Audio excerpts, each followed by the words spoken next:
현실성이 있는 건 주거에 대한 부분인데, 전월세 보증금에 대한 가압류를 진행하는 경우가 가장 많은 것 같아요. 당신 집에 새해 들어 살고 있는 이 세입자가 나에게 어떤 채무를 지고 있으니까 절대로 그 보증금을 그 사람에게 반환하지 말아달라라는 채권 가압류를 진행을 한 다음에 나중에 그 사람의 전월세 기간이 만료가 되었을 때 그걸 내가 직접 가져갈 수 있는 압류 추심 명령 같은 걸 진행할 수도 있고요. 그 직장의 급여 채권에 대한 가압류나 압류를 통해서 그 사람이 계속 일을 하더라도 내가 가져올 수도 있다는 거죠.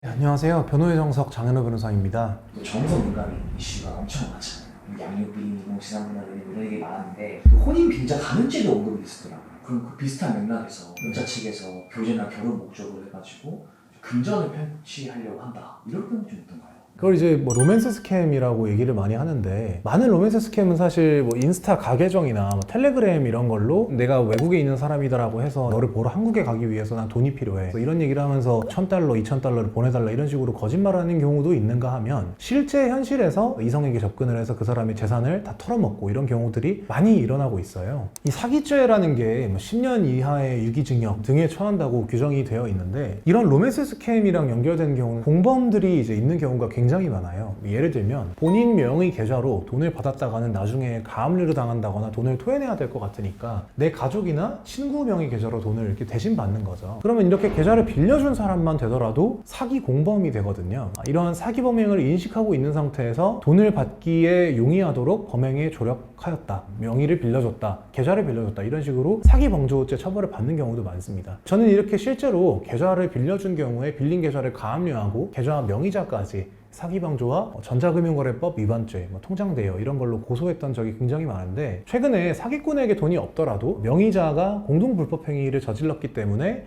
그걸 근거로 그 명의자의 재산에서 돈을 받아들이는 방법으로 마무리한 사건들이 몇 개 있었어요. 이런 재판실무 사건들에 비추어 보면 공범들이 내 돈을 돌려받을 수도 있는 키가 되기도 하는구나, 이런 점들을 아시면 피해자분들께 좀 도움이 될 것 같습니다. 지난번 영상에서 대응 방법 좀 말씀 주셨잖아요. 네. 이번에도 조금 민사소송에 좀 포커싱해서 좀 더 설명 좀 부탁드릴 수 있을까요? 만약 상대방이 사기꾼이라는 확정적인 정보가 없다면 일반적으로는 민사소송을 제기하는 게 보통이에요. 예를 들어서 어떤 사업을 도와주겠다거나 나를 간병해주겠다는 명목으로 나에게 돈을 상당 액수를 가져간 거죠. 보통 이제 1억, 2억 이런 규모인 경우가 많은데, 확정적으로 사기꾼이라고 증거가 있다라고 하는 경우가 어느 경우냐, 이 사람이 처음부터 나를 돕거나 간병해줄 의사가 없었다라는 걸 입증할 수 있는 경우를 말해요. 예를 들면 이 사람이 도박이나 자기 사업을 위해 했다거나, 그걸 돈을 받자마자 다 탕진을 해버렸다거나, 그 돈을 받자마자 편취해서 없애려고 했다라는 정황 증거가 있다면 이 사람을 형사고소를 해서 사기꾼으로 감옥에 보내거나 빼앗긴 돈보다 더 많은 돈을 돌려받을 수 있는 사례도 있는데, 이런 극단적인 경우 없이 무언가를 해주겠다라고 한 다음에 그걸 단순히 해주지 않았다는 이유만으로 바로 이 사람이 사기가 되는 것은 아니다 보니까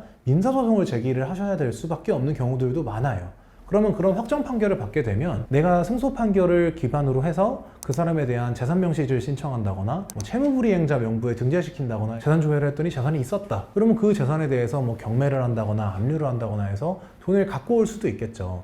미리 재산이 있다는 걸 알고 있었다면 소송 시작하기 전부터 가압류나 가처분을 통해서 그걸 묶어두고 도망가지 못하도록 할 수도 있고요. 말씀하신 가압류라고 하면 빨간 딱지 이런 거예요?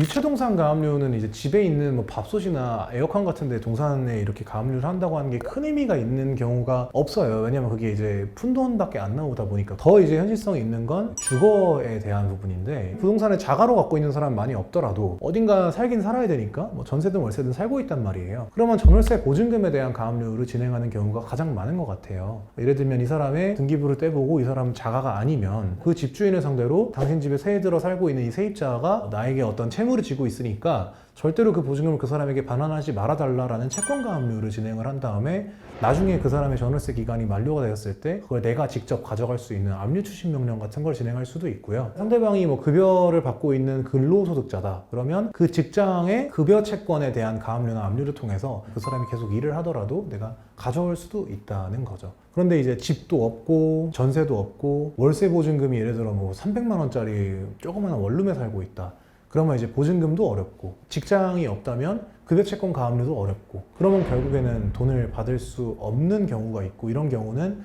형사고소 말고는 저는 답이 없다고 생각을 합니다. 말씀 주신 것처럼 계속해서 돈 안 받고 뻐긴다, 이럴 경우는 어떻게 해야 되는 건가요? 일단 뭐 민사소송에서 강력한 건 저는 채무불이행자 명부등재라고 생각을 하는데 정상적인 경제생활이 불가능하고 급여채권이나 보증금이나 현금이든 모든 것들이 압류가 되니까 진짜 돈이 단 한 푼도 없지 않은 이상 안 갚기는 쉽지 않아요. 그리고 판결금 채권은 기본적으로 시효가 10년이거든요. 그래서 10년마다 시효 연장 소송을 하면서 귀찮으시더라도 계속해서 집행하면서 재산이 생겼는지 체크하고 생겼으면 또 압류하고 이 사람이 나중에 결혼을 해서 뭐 아내로부터 돈을 받은 게 있으면 그걸 또 압류하고 이런 경우들도 간혹 있지만 그렇게 되는 건 너무 길어지는 경우를 말하고 전문가의 도움을 받으셔서 형사고소나 압류를 진행을 하면 정말 특이 케이스가 아닌 이상 돈을 받을 수 있는 경우가 상당히 많기는 합니다.